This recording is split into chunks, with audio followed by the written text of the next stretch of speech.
thought-provoking podcast that sheds light on the challenges faced by young people living in urban areas. We highlight the resilience and creativity of young leaders who are finding innovative ways to overcome the challenges our young people are facing, inspiring listeners to take action to support them. This is A Different Cloth. Man, we are back. Episode 3, A Different Cloth podcast. Let's go. I'm excited to chop it up today. Yeah. Our first two have been dope. Yeah, of course, man. I think especially coming off of episode 2, man, it was just so edifying to me, and it was just so many gems, and yeah, I loved it. What did you think? No, it was good. It was good. I feel like we got a lot to still process from that. Sure. I felt like there was some healthy tension in even some of those questions that were asked, and I thought it was dope. Shout out to Pastor Jeremy and Manny, and I just think and Erica. I think everybody's contribution to the conversation was great, but we have different perspectives, and I think to me that's what makes the kingdom of God beautiful, is that we don't have to be the same. Oneness is not sameness, right? Yeah. We can be one and unified and see things completely differently. And to me, I really value that. So that was a dope conversation. I really love the people who came out too. A lot of people came out. Yeah. We had a good number in the building. People were tuned in. Yeah. A lot of people watched the first episode on YouTube, and I mean it's a joy to see the reception and the love it's getting so far. Absolutely. I mean, I think I feel like we're building some traction, and to me that was a great episode to kind of really launch out with. And I know we did the first episode first, but just publicly we didn't put a lot of energy into publicizing our first episode, of course, except for what we've thrown on social media. So that was dope. People were in the audience, they know about the podcast, so that was fire. So with a bunch of all right, there's a lot of podcasts in the world. Everybody has a podcast nowadays, but I think it was like a joy to see that people actually still want this type of conversation or really needed this conversation. I think I spoke to somebody on social media, and they were pretty much like, "Oh man, I was waiting for something like this." So I was like, "Oh, okay." Oh wow, right. Yeah, it's necessary, bro. I mean, the world we live in is real. It's not sugar coated or fluff, right? And so the conversations we need to have need to be real and honest, and whether that be about the work we do and working with young people, period. So maybe there's that approach, but even beyond that, just life and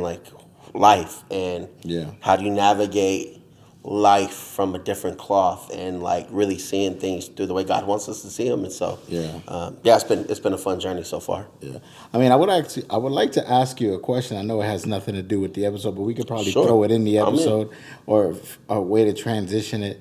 But off camera, we were talking about the conference, and obviously the pod took place on the first day of the conference, and you just mentioned about just giving free game and stuff like that, and so I got a 2-part question. One, man, what makes you want to just do that for people, and then 2, how did you feel about the conference overall? So the free game and the conference is completely free, and and then in a lot of relationships that I have, there's a lot that I'll just give, or wisdom that I've learned and gained. So I think there's the real reason is I feel like at some point I couldn't afford game, so somebody had to give me free game. Yeah. Right. So I'm kind of just paying it forward and hey, if I've learned it. I didn't always pay for a class for it, right? Now, don't get me wrong. Some of it took me years to master and to understand. And I believe in valuing your intellectual property and what you know. So there's that aspect of I think when it comes to free game, man, I needed it for free at one point. And so if I can help somebody else through a conversation or whatever, then that's what. On the conference side of it, to me. I think you can charge for leadership conferences. I think you can charge for preaching conferences. I think you can charge for all types of conferences. I wrestle with charging for the gospel. Yeah. And the point of the takeover is to preach the gospel to everybody. And we had kids that came just from a school campus. Yeah. And to me, they're not paying $20 or $50 to come hear a message that, they don't even know if they want to hear or not. Yeah. And so for me, that's why that's free, and it'll always be free, is because I cannot justify paying for that. And, as long as God provides, and he has every year so far, even when it's been tight, we'll keep doing those for free. So that's why it's all free. I agree with you. You mentioned earlier about like the Thursday night could have been paid for, just because the session was so rich, the podcast, and then the Manny preaching afterwards. All that was so rich that you could easily be like, yo, pay for that. But I also got like a soft spot in my heart, man, for bivocational volunteer youth pastors. Yeah. That can't necessarily afford, or their church wouldn't pay, because you might be able to afford it out of your own pocket, which is what I had to do quite a bit, right? Their church may not pay for a conference, but if we can offer some resources for free, then to me that's the win. I feel like conference was incredible, bro. Yeah, Every day it was amazing. I think front to your back. first time there. Yeah, my first time. What was your experience?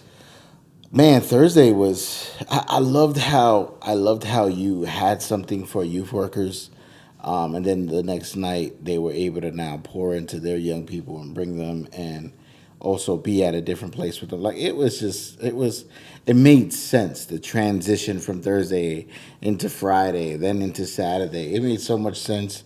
And it felt good, and it was beautiful to see people behind it, and I was thinking about it too, because obviously the RAG, right? Rescue a Generation.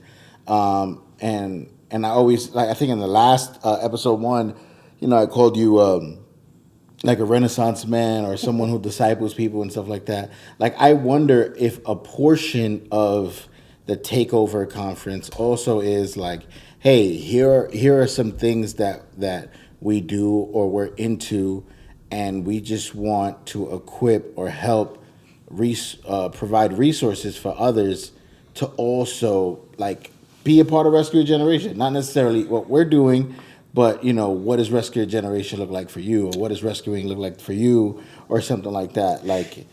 Yeah, I think ultimately when I think of our funnel, if you will, I do think that is a crash course snapshot of who we are, what we're about. And we don't go in detail on what we do on campuses, but it is a great way to find or vet or introduce ourselves to people in the work we do, so that they can then, potentially want to do it too, So kind of, playing that out, but yeah, absolutely. I think that is like a bam, here we are, and it's a dope way to do it, So and I think our conference is excellent from beginning to end. And even some of the people that do conferences, that from Fearless, they do conferences, they were like, wow, that was from beginning to end was high quality, So for me, I'm I want people to feel that experience, because that's what we bring to the table, right? I don't feel like this is a whole different thing. I don't feel like urban has to mean not excellent. Right? And unfortunately, in a lot of contexts, it has been, right? It's urban. Oh, if you say urban, or you say or even ethnic, right? Or in a church context, we starting late. Yeah, it's not always done on time, and I think Manny spoke to that a little bit, but honestly, man, I think it's an excellent way to introduce people to us, and potentially see who wants to go deeper with the work we're doing and what we're into. So. Nah, I mean, it's interesting too, because obviously coming from New York, for me, LA is so far away from where I live, and I'm wondering, man, how do people come out? Will people come out?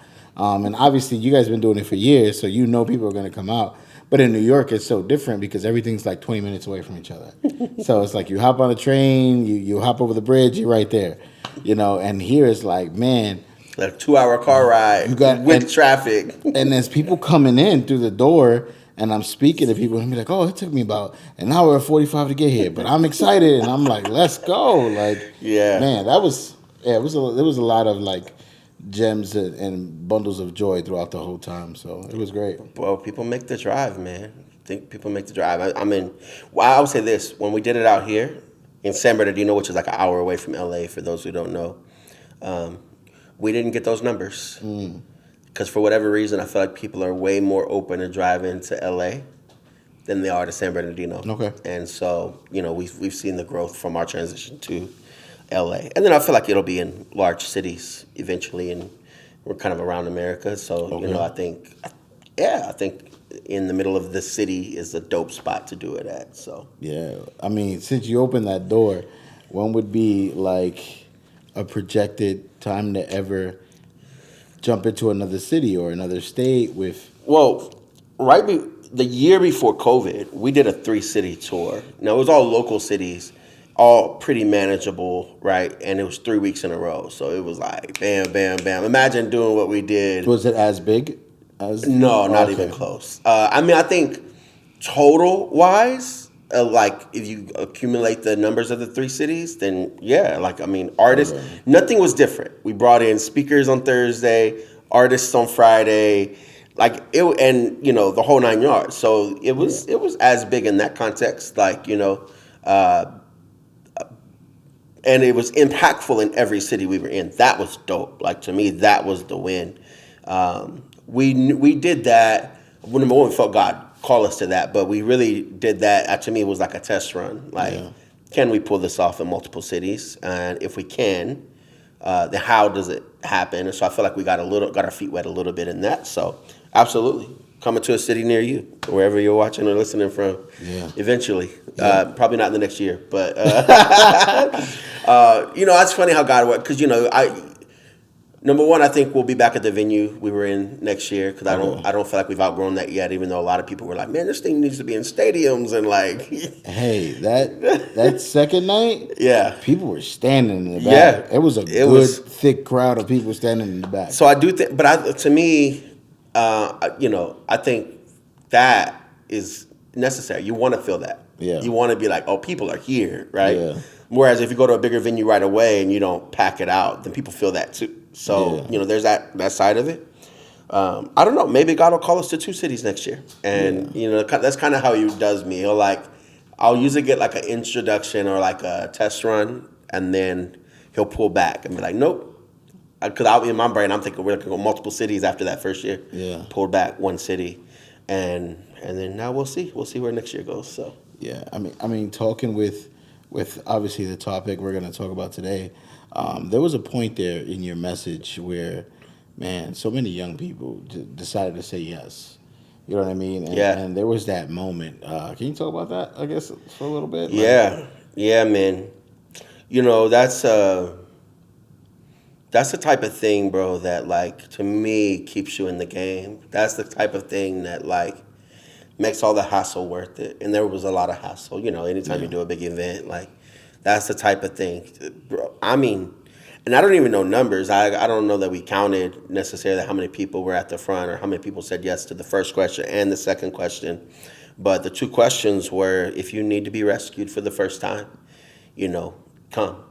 And I saw hands go up all over the place, like all over the place. That was powerful to me.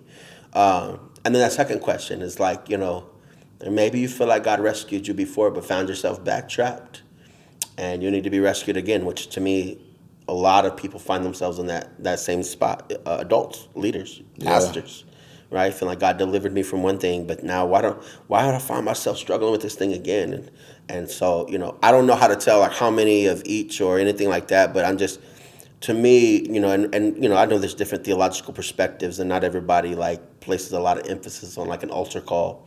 To me, the moment of decision making, like that's what we were calling them to, and I felt like they did that, right?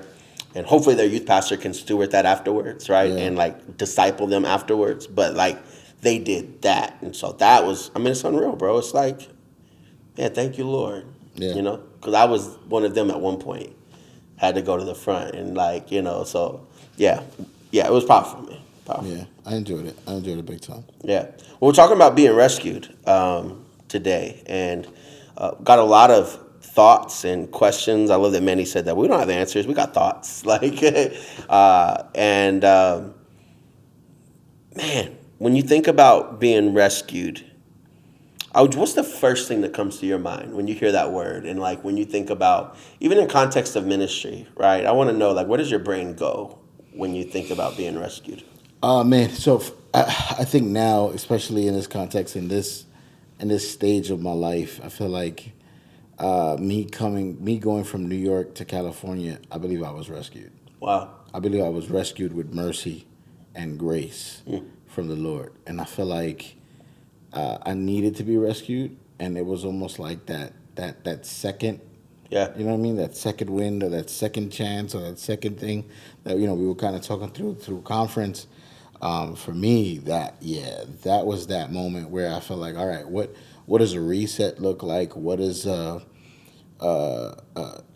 still as an active believer, as an active person who is still doing ministry, like being rescued is not just like giving my life to Christ or renewing my life, but it's more of like, okay, like what things do I need to break? What habits do I need to change? What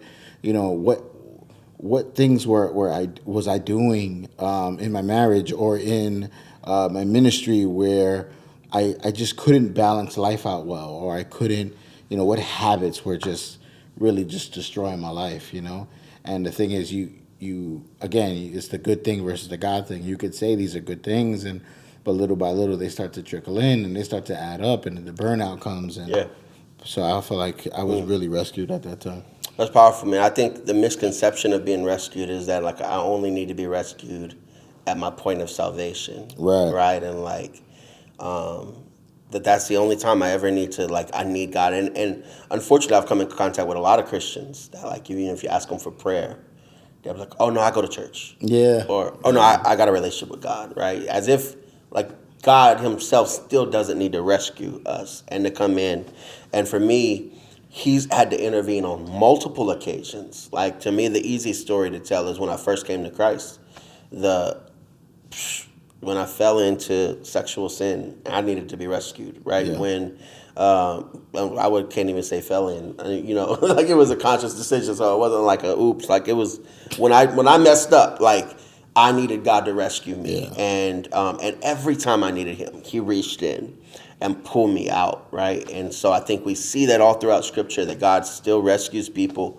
You look at like a David, and I love that his heart was still a repentant heart. Like it was still, even though he got called out on the sin with Bathsheba, and then that's what caused him to repent. Of course. But like he still was a man after God's own heart, because I think he understood like that, like woe is me, right? Yeah. Like I'm a man of unclean lips, and like so there's a part of his story that's like, man, David needed to be rescued a lot. Yeah. Like their brother needed a lot of rescue. So anyway, I say that just because I think, we hear this stuff and we have an ear message like that. I wrestled with that message. That wasn't an easy message for me to preach. Yeah. And for a couple of reasons. Number one, I didn't want youth workers to be in there in the room like, yeah, my kids need to hear this. Mm. Like, nah, man, like God's an equal opportunity employer and anybody can get this work, right? Like I believe that. Like, right. And I'm like, everybody needs to be rescued. Yeah. Anyways. Okay. It's interesting. So the day of the walk, I mean, I was far behind, but I was so far behind that there was a kid who walked up to me and he was like, hey, can I pray for you? And I was like, all right, who told him to come over here? That's funny. But I told him, so realistically, I told him, I said, man, I'm with y'all. Like, but then I was like, you know what? Man, I need to be rescued again. I said, come back, come pray for me. You know what I mean? He prayed for me. I was like, you know what? I need it. He was like, what do you want to pray for? I said, pray for my kids, man. Yeah. And he sat there, he prayed for my kids, man. So I was like, you know what? Dope. It's just, to be honest, man, even in the rescued part, if I'm being real and I'm being vulnerable, like sometimes my pride is too strong to be rescued sometimes. Like, because then you kind of feel like you're resetting, or you're kind of going back to like, or you're kind of saying like, man, whatever I was doing wasn't working, so I have to reset. Yeah. But it's like literally removing my pride and saying, you know what, no, like I need something new. Yeah. Like, no matter how long I've been doing this or how long I've been doing that, like, hey, I need to be renewed. I need to be renewed daily. I need to be rescued daily from my sin, my habits, my, you know what I mean, my mindset, my pride, all of it. You know, I would say so many. You know, I think believers and unbelievers fall into that pride category. Now, I don't need to be rescued from nothing, right? But I see so many believers that fall into that category as if we've arrived, right? And if you look at the Apostle Paul's letters, he literally never arrived. And I feel like if anybody could have arrived, it was him. Right. If anybody could have been like, yo, I made it, you know. But no, in Corinthians, he talks about, man, that thorn in his flesh and how his weakness is what allowed God's strength. And I'm like, man, I think Christians got to get back to that place. Like, God is the most powerful in my life in my weakness and not in my strength. Unfortunately, in our modern day Christianity, we've made it all about strength and power and like glory and honor and it's like, man, it's all of this stuff, but like, no, but what about your weakness and boasting in that? Because then to me, that's where people can actually see the power of God at work. That's where you're like, oh, that's God right there, right? And you can always hear it in I love my pastor actually, like he doesn't preach from a place that where it's like, yeah, I've done all of these things. It's like, nah, man, like I shouldn't be doing any of this. Right. To me, that's how you can be like, okay, the power of God is at work because so, you know, the only thing God resists biblically is pride. Right. And we wrestle with it I'm included, we wrestle with it so much that I think it keeps God from continuing to rescue us. And if we can put pride down, man, I think God can reach his hand in to any situation. Right. I mean, any, and pull us out if we'd be humble enough to boast in our weakness. Right. That's a tough thing to ask, though. You know, switching gears for a bit, and I don't know if I'm fast forwarding, but you mentioned something about the pride, and you know, we're kind of talking about pride, and we're kind of talking about, you know, sometimes not wanting to I'm good, like I don't need to be rescued or whatever. But if we can talk about a young person real quick, what is it like, or what is your experience like, or can you comment to the kids who don't want to be rescued?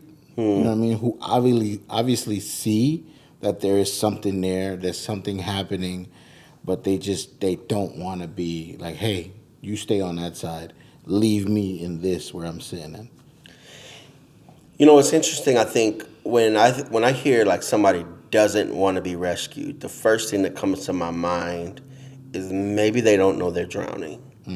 Right? Now, that may not be the case for everybody, because some people are just like, and Scripture does say that God will turn them over to their desires, right? So at some level, you know, you do have free will, free reign to be able to say, no, I'm good, no matter how much God pursues you, etc. But, you know, statistically, when somebody's drowning, in the movies, you always see somebody screaming and help and like, but no, that's not how drowning actually works. And somebody is like a certified lifeguard told me this, but it was like most people drown silently. And he said, in fact, 7 of his rescues, people that he's actually rescued, didn't come because they were flapping. It was because he saw them silently sinking. And I think when I think of somebody not wanting to be rescued, to me, I'm wondering if maybe they're just silently sinking and they don't fully know what they're sinking into, or what the detriment of what they could be sinking into. Like, for instance, if you tell me, oh, let's go very practical. If you tell me my relationship with this girl, I have a student. One of my biggest mistakes in ministry was giving a kid an ultimatum. Gifted, called by God, powerful young man. And I was early. I would feel like, man, maybe somewhat of like a spiritual son to me, my first like Timothy type. And man, loved him. And he got into a relationship. And I saw that relationship was going to detour him. Yeah. And to me, I wanted to help him avoid that. And so I said, hey, don't do that.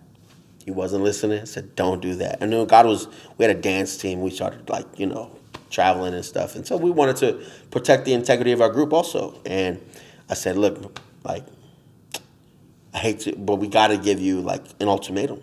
You're going to have to choose. If you're going to go that route because we see where it's going, you're going to have to not do this. And he was like, but this is who I am, not just what I do. As far as the dance team, he was like, this is literally who I feel like.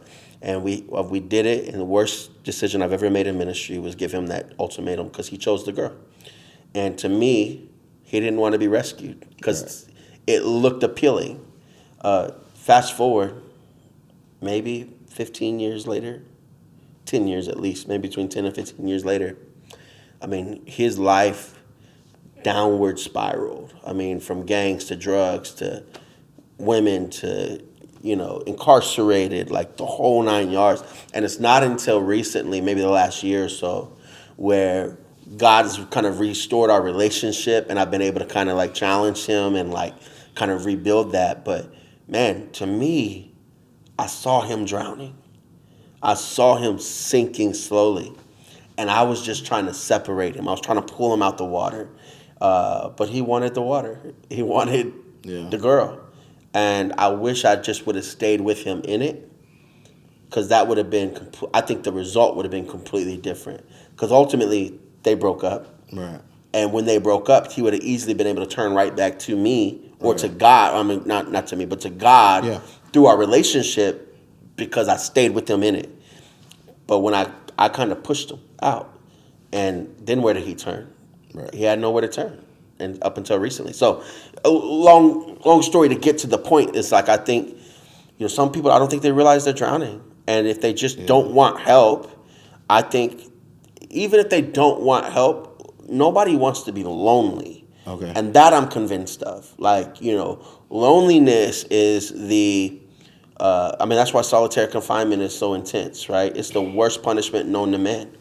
And so even if they don't want help, it doesn't mean they don't want a person in their life.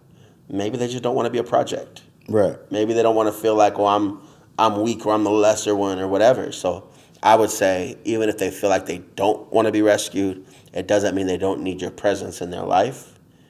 And if we would play the long game with that, they might eventually see, oh, here's somebody that can help pull me out of this mess I'm in. Yeah. What does that look like, though? Because I know you were saying you wanted to make sure you respected and honored and kept the integrity of what you were doing, and obviously what God has given you too. But what does that look like? You know what I mean? Yeah. Well, to me, what I would have done completely different on a very practical side, we were dancing. We had a dance team. We rehearsed. We performed at churches or whatever. I would have still let him come to practices. I would have kept him close. I would have. We just cut him. It was cold turkey. We just cut him off. You can't be a part of us no more. To me, I think that's what all Christians do when somebody falls into sin. It's I saw, get a little controversial here, but it is what it is, right? I saw Carl Lentz is on staff now at Transformation Church. And hear me, I can only imagine the pain that Carl Lentz brought on Hillsong, period. New York, his family, whatever, right? But I genuinely believe God is a God of restoration. With my whole heart, I believe that. And if I believe that, then for him to be back in the ministry, because there was no denying that he was called to ministry. There was no denying that he had a gift. There was no denying that God was using him, right? And for him to be back in the ministry, to me, is a God thing. Yeah. I'm like, yes. My personal opinion, just Jose's personal opinion. With that same thought, though,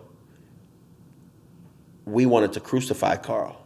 Yeah. And I feel like to an extent I crucified my friend by kicking him out. Didn't let him do it. And somebody told me this one time, and it rocked me. And they said, don't let somebody put you back on the cross that Jesus got off of. Yeah. And so often we do that, right? When somebody messes up, when somebody is in mess and they're in pain and they need to be rescued, rather than help the hurting or pray for the wounded, right?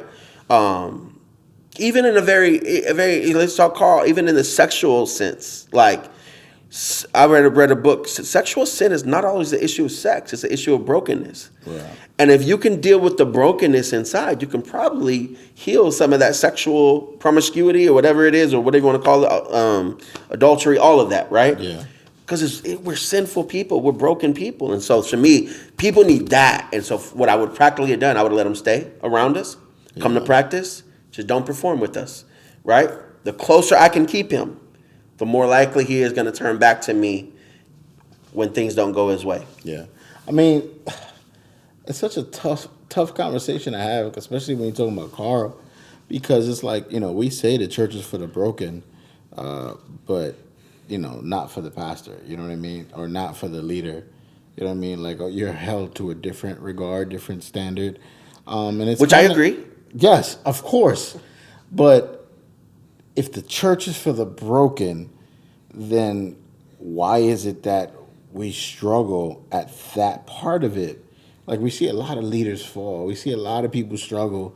And I'm no Carl Lentz, but from my perspective, I mean, I was even talking to one of the guys in the back today, and I was saying, like, man, sometimes, like, as a father, as a husband, as a man, like, there's certain things, like, I struggle with talking to my wife about. Of course, I want to tell her everything, but I also, like, I want to be a guy. I want to be the man in the house, et cetera, et cetera. Like, all these things. So, we have outlets. We have, mentors that we go to and people who've been married for a while and these things. But then I feel like I was having this conversation saying, like, man, it's hard for me, and this is just me, maybe you can even speak into it right now. It's hard for me to be at a place and serve at a place and work into a place and then now have to tell my pastor, my leader, that, hey, I'm struggling with this. You know what I mean? Because it's like it could literally end at any moment. I'm not saying that I'm actively struggling with anything. Yeah. But it's just like that idea of like, okay, well, now I know I can't go to my pastor because then this whole thing is going to shift. You know what I mean? But what do I do? Like, you know what I mean? Yeah. You're right. It could shift. Right. I think I've been watching like some of those things that Tim Ross has been saying lately of just about like, if somebody like cheated on their wife or something, then like, like you owe that to her to be honest. Yeah. And she could leave you. Like genuinely it could shift. Right. When I did have a fall and I didn't go to my pastor, it came out. And when it came out and I was faced with it, I remember my pastor asked me this question. And I think this was the perspective that changed for me. He said, look, we got multiple campuses. You were leading at this campus. It may be hard for you to stay here at this campus. And he was like, they sat me down for 6 months. So it did shift. My role shifted.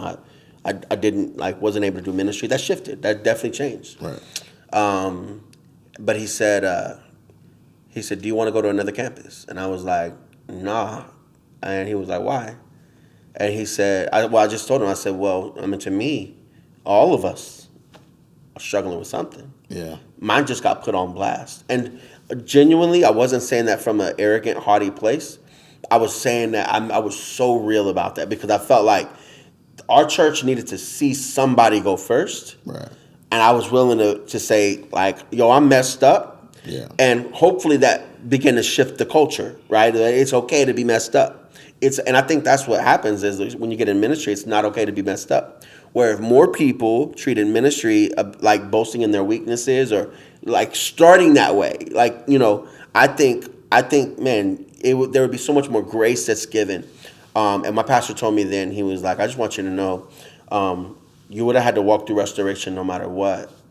But the intensity of it could have been different if when you messed up, you came to me. Yeah. It didn't have to be what it was. It could have been a much more gentle approach. It had to be very public because it came out very publicly. So then there had to be like this intense consequence for me. So I think, man, number one, yes, it can mess stuff up, but I think we owe that to not just like our pastors and our leaders. We owe that to the kingdom to show God's not done with us, right? Like, and I think that's where we talk about, when we talk about being rescued, bro, I'm like, man, just because God saved you at 18 years old and now you're in ministry doing blah, blah, blah, blah, blah, that does not mean you don't still need to be rescued. Right. And I am pretty sure, that's why it irritates me sometimes when you talk to Christian leaders and like, hey, how's it going? Oh, bro, you know it's good. How's your wife doing? Oh, she's incredible, man. And I'm like, well, yeah, like my wife is incredible too. Right. But man, like sometimes like she struggles with panic attacks and like, you know, so for to say it's always good to me says that I don't need God anymore. Yeah. I struggle with that pretty intensely. So I don't know if I answered your question specifically, but I just think, man, we just got to be honest about where we are and know that, man, we all need to be rescued. How did you, because you're saying you're kind of the first one over the hill in terms of your story and you were the first one over the hill to kind of stay and say and stand and say, hey, this is what this looks like. How was the motions in that though? Like realistically, like was it like grace the whole way through? Was it, you know what I mean? Like realistically, because what happens is I feel like we get a lot of people, we see a lot of people who fall, and we have all these resources, but we don't really have much on that side of the playing field, or that side of like the perspective of like, hey, listen, this is what it looked like, this is how it felt, this is what I did. You know what I mean? Like, I guess not at all. No grace all the way through. I mean, I feel like hate all the way through. Okay. I'm honestly, bro, like I would go to church and feel like I could feel their gossip about me. Yeah, I would walk in, I could feel it in my body, bro. It was the hardest thing sometimes to muster up the courage to walk into the church doors, because I knew no matter what I did, where I was at, somebody had something to say about me, right? And that was the reality of it, and I couldn't deny that. And here's what I would say. Here's what shifted everything for me. Two things. Number one, I feel like that season taught me, and I think this is the biggest thing, right? When I care more about what other people think of me than what God thinks of me, you're going to wrestle going into a church, because other people's thoughts and opinions outweigh God's. And that was big for me at that time. Like, they definitely outweighed God's opinions, because with God, I had asked for forgiveness, right? I'd already repented. I walked away. I wasn't still involved in it, right? And for me, I still needed to be like healed and restored. But for me, God saw me as righteous. And the fact that my church didn't see me as righteous, they're not in alignment with God, right? And I cared more about their thoughts and opinions than I did about my own. That was the first thing. But the other thing that really messed me up, if we're talking about, and this is obviously, maybe leaders are going to hear this and this will be a blessing to them. The restoration process for me was a healing process, but I'll tell you what the real healing came from. It wasn't like that God like touched like my wound or something.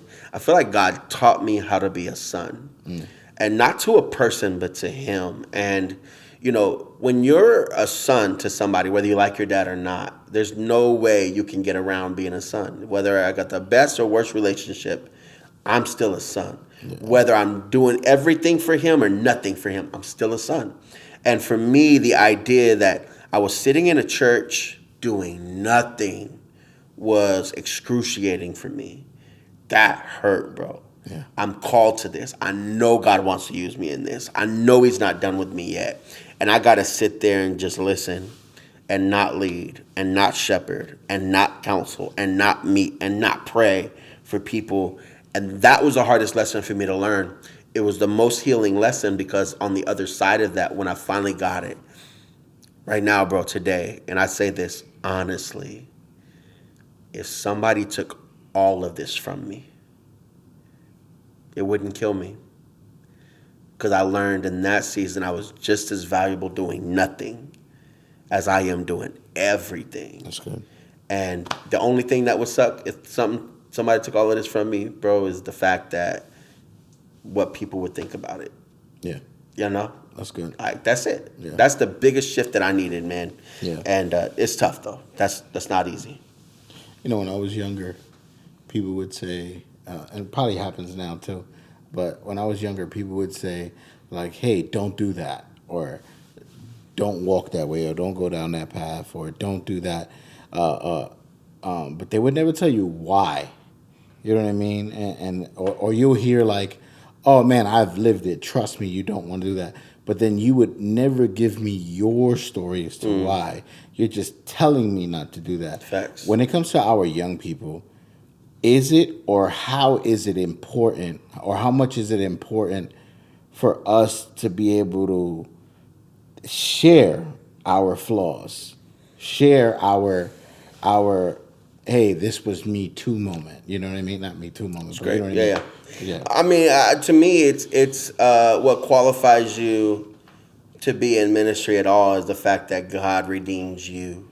And we say it like this a lot: is you want to be a rescued rescuer, right? So you want to know, you want the story, and it doesn't mean you got to have an intense story. There are people that their story is that God kept them, Yeah. but He still redeemed them. They still were full of sin, right? Like, and even in that story of God kept me, my redemption story with God is ultimately what's going to help me tell you that God is a redeemer still. And so, I think what happens is when you live this facade of a perfect life, what you're ultimately going to end up doing, hands down, is creating a separation from you and the people you're called to. Because people are going to look at you and feel like, there's no way I can attain that. I can't be that good. How am I ever going to get there? Because they know themselves, right? And so I think how you bridge that gap between you and people that God's calling you to lead is with your story, with your honesty, with your brokenness. I don't think you lead from strength. I think you lead from weakness. I think you lead from vulnerability. And I think it's something that we've modeled in the schools that we work in. I would say our secret ingredient, the thing that I think makes us the most successful, not to say we are the most successful, but that makes us as successful as we are, is our vulnerability. Yeah. Our ability to say, hey, man, we've gone through some things. And not even just like 10 years ago. Last month, I was going through something. And sharing that with students makes them realize, oh, shoot, I'm not alone. Right? And I would say this. I think the people that I see do really well with us and the people that struggle, the difference is in their ability to be honest about their journey. That's the biggest difference. So I think everybody needs to hear not just your salvation story, but every aspect of your story. That's good. Yeah. That's good. That's good. I was thinking about before I ever jumped on a school, we had the trainings here, right, where we would go through like the 10-week and stuff like that. And I remember Brandon specifically saying like, hey, listen, that like the two biggest things that I took away from it was, if you're not vulnerable, or if you try to give the lesson in a way where it's not giving of yourself, like it won't, like you could try to make it hit, but it won't register. But then also like don't bleed on the kid portion. I guess talk about that when it comes to also like identifying what you've been through. You want to share, you want them to be rescued, but then you could possibly bleed on them. You know what I mean? It's a fine balance to walk in, right? But there are some things only a therapist needs to hear first. Yeah. And here's what I mean by that. I just don't think students need to be your sounding board. Yeah. They don't need to be the first people that hear your trauma, right? And I feel like a pastor, a leader, a community, friends, like somebody, you need to be able to share with them first before you go and talk to students about it. Because if you don't, you're very much going to bleed on them. I'll say it like this. I think when I went through the divorce, thankfully I had a relationship with God, and I feel like the Holy Spirit kind of just convicted me and said, don't talk about that yet. That's all I felt, and so I didn't. And it wasn't that I was lying or that I was divorced, or I wasn't out there trying to like say, anything that other than what happened, but like I knew that if I talked about it without me processing it maybe with somebody else first, bro, I was gonna bash her. Yeah. When really, like, I played a major part in all of that happening, and so I think that's what happens when you bleed on somebody. Is like, man, you end up bashing somebody else instead of getting the healing you need and taking ownership for where you played out in that. And so for me, I just think ultimately it is a fine balance. Just don't let students be the first person to hear your most vulnerable things, right? Process it with somebody first, so that way when it comes out, you're not like throwing somebody else under the bus, or you're not like for instance, I think Peter took on Jesus' offense, right? And I think that's what tends to happen. Like if you told me somebody hurt you before you processed it with somebody or with God himself, I'm automatically going to want to jump to your defense. I'm going to want to be like, yo, who did it, right? And we could do that with students. And we could turn people off to the church.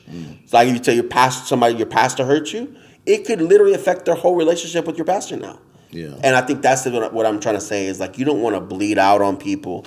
You do want to be vulnerable. You don't want to act like you have never gone through nothing. You just want to be careful how you share stuff. So that's good. Yeah. That's good. Well,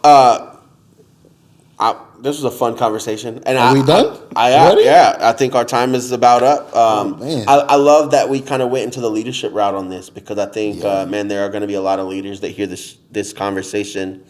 Man, and I would just say, and maybe you can just close it out with your thoughts, but I would say, like, to every leader that's listening, man, get healing, right? Like go and like be honest that we still need to be rescued in some areas, and allow God to meet you in that place through a pastor, a leader, a counselor, somebody like that. Yeah.